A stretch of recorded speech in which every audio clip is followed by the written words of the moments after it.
नमस्कार, मैं अभी सासाराम के पोस्ट ऑफिस चौराहे के पास खड़ा हूँ। यहाँ पर अभी कुछ देर पहले नगर निगम और जिला प्रशासन के लोगों के द्वारा अतिक्रमण हटाओ अभियान चलाया गया है और अतिक्रमण हटाओ अभियान का जो अवशेष है यहाँ पर दिखाई पड़ रहा है। अतिक्रमण हटाओ अभियान के दौरान एक ऐसा कार्य कर दिया गया है जिला प्रशासन और नगर निगम के द्वारा, जिसको लेकर लोगों में काफ़ी गुस्सा है। पीछे जो ये मलबा दिखाई पड़ रहा है, ये वो मलबा है जिस पर पूर्व मुख्यमंत्री लालू प्रसाद यादव जी और वर्तमान सांसद छेदी पासवान जी का एक शिलापट लगा था, जिस पर नाम अंकित था। और इस जो शिलापट अंकित ये लगाया गया था, उस पर ये बताने की कोशिश की गई थी कि ये जितने भी दुकान बने हुए हैं, देखिए ये जितने भी नगर निगम के द्वारा दुकान बनाए गए हैं, इस दुकान का उद्घाटन 1992 में उस समय के मुख्यमंत्री लालू प्रसाद यादव जी के द्वारा किया गया था और उसी का शिलापट लगा हुआ था। सोचिए कि 1992 से अभी तक शिलापट यहाँ लगा हुआ था। किसी के द्वारा इस शिलापट के साथ छेड़छाड़ करने की कोशिश नहीं की गई, लेकिन महागठबंधन के सरकार के अधिकारियों के द्वारा पूर्व मुख्यमंत्री के इस बोर्ड को ताश के पत्तों की तरह बिखेर दिया गया है।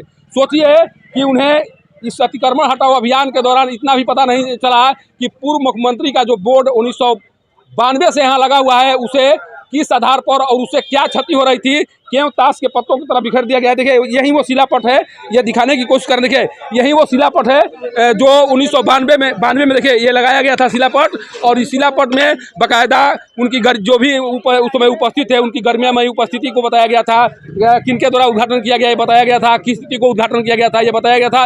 एक तरह से यहाँ के लोगों को, यहाँ के दुकानदारों के लिए एक स्मृति के तौर पर यह शिलापट था और लगातार ये इसकी हिफाजत दुकानदारों के द्वारा की जा रही थी, ताकि इनके मन में जो पूर्व मुख्यमंत्री जी थे लालू प्रसाद यादव जी, उनकी जो याद है वो ताज़ा रह सके।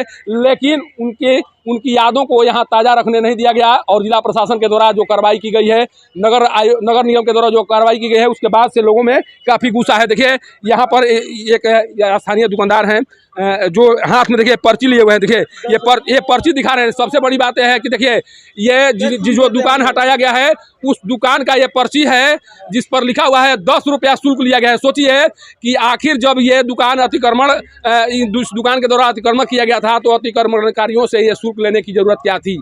इसका मतलब कि नगर निगम अतिक्रमण को बढ़ावा दे रहा है। आप जब कोई ठेला लगाकर आप सामान बेच रहा है, अगर उससे आप अगर टैक्स वसूलेंगे तो उसके लिए आपको जगह देना होगा। आप पैसा भी लेंगे, उसको अतिक्रमणकारी भी बताएंगे, ये चलने वाला नहीं है। आपको अगर अतिक्रमणकारी है तो इसको इस तरह का टैक्स, इस तरह का पर्ची क्यों आप दे रहे हैं और उससे पैसा क्यों ले रहे हैं। इससे साफ लग रहा है कि नगर निगम, देखिए सासाराम शहर में 9 शहरात बनाए गए हैं और उन्हीं शहरातों से पैसा वसूल करने की जवाबदेही नगर निगम के ऊपर है। लेकिन पूरे शहर में जितने ठेले वाले हैं जो सड़क के किनारे खड़े होकर अपना सामान बेचते हैं, उनसे इस तरह से पैसा का वसूल होता है। तो सोचिए कि अतिक्रमण का बढ़ावा अगर नगर निगम के द्वारा नहीं दिया जा रहा है तो और क्या बात है। ये जो शिलापट जिसे गिराया गया है, उसको लेकर यहाँ के लोगों में काफ़ी गुस्सा है। देखिए अच्छा ये कि बताइए, ये मलबा किस चीज़ का दिखाई दे रहा है? ये लालू प्रसाद का है, शिलान्यास का।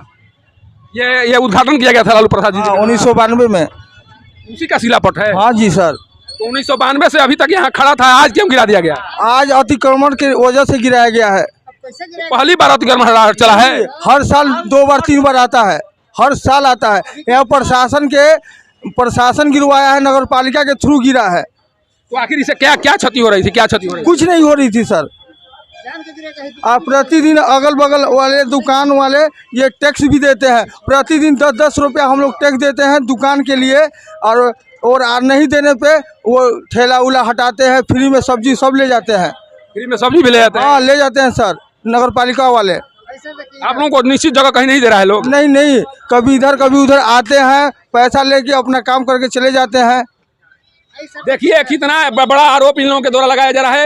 एक तो गलती की गई है जिला प्रशासन और नगर निगम के द्वारा कि जो पूर्व मुख्यमंत्री थे, उनके जो अवशेष हैं, उनके जो नाम लिखे हुए थे जिस शिलापट पर, उसको एक तरह से गिरा दिया गया है। ये महागठबंधन के सरकार में इतने निरंकुश हो चुके हैं यहाँ के अधिकारी कि उनको इतना भी ख्याल नहीं रहा कि हम जिस शिलापट को गिरा रहे हैं वो शिलापट का संबंध उस समय के मुख्यमंत्री लालू प्रसाद यादव जी के से था और उन्हीं की सरकार है। देखिए राष्ट्रीय अध्यक्ष है राजद के और एनडीए के जदयू के साथ उनका गठबंधन है, उनके सरकार में उनके शिलापट को किस तरह से गिराया जा रहा है। देखिए ये दुकान को भी इस तरह से देखिए क्षति पहुंची है, ये दरार पड़ गया है, हटाने के क्रम में ये दरार पड़ गया। देखिए इस तरह का दरार यहाँ उभर रहे हैं। सोचिए कि किस तरह से किस बेरहमी के साथ नगर निगम और जिला प्रशासन के द्वारा ये कार्रवाई की गई है। जब यहाँ के सांसद थे, उस पर शायद सांसद छेदी पासवान जी का भी नाम लिखा हुआ था। उनका छेदी पासवान जी का भी नाम था, सांसद साहब का उस पर नाम अंकित था। हाँ जी हाँ, अंकित था छेदी पासवान का नाम। उसे भी गिरा दिया गया है। उसे भी गिरा दिया गया है। देखिए अभी सांसद हैं वो 92 में, जब उस समय हो सकता है कि उसमें विधायक होंगे जब इस दुकान का उद्घाटन किया गया होगा। सोचिए कि उनका नाम अंकित, अभी वो सांसद हैं। सांसद की गरिमा को भी ख्याल नहीं रखा गया यहाँ के अधिकारियों के द्वारा और इसे एक तरह से मलबे में तब्दील कर दिया गया। सोचिए कि 92 से अभी तक इसे कोई क्षति नहीं हो रही थी। आखिर ऐसी किस तरह की स्थिति पैदा हो गई जिस स्थिति के कारण इसे शिलापट को भी गिरा दिया गया। एक मुख्यमंत्री की गरिमा को भी ख्याल नहीं रखा गया, पूर्व मुख्यमंत्री के गरिमा का ख्याल नहीं रखा गया और जिस बेरहमी से इसे ताश के पत्तों की तरह ढेर कर दिया गया है, उसे साफ लग रहा है कि अधिकारियों के मन में न कोई भय है, न कोई डर है और न किसी के प्रति कोई सहानुभूति है। सासाराम के पोस्ट ऑफिस चौराहे से पब्लिक न्यूज के लिए सत्येंद्र चौबे की रिपोर्ट।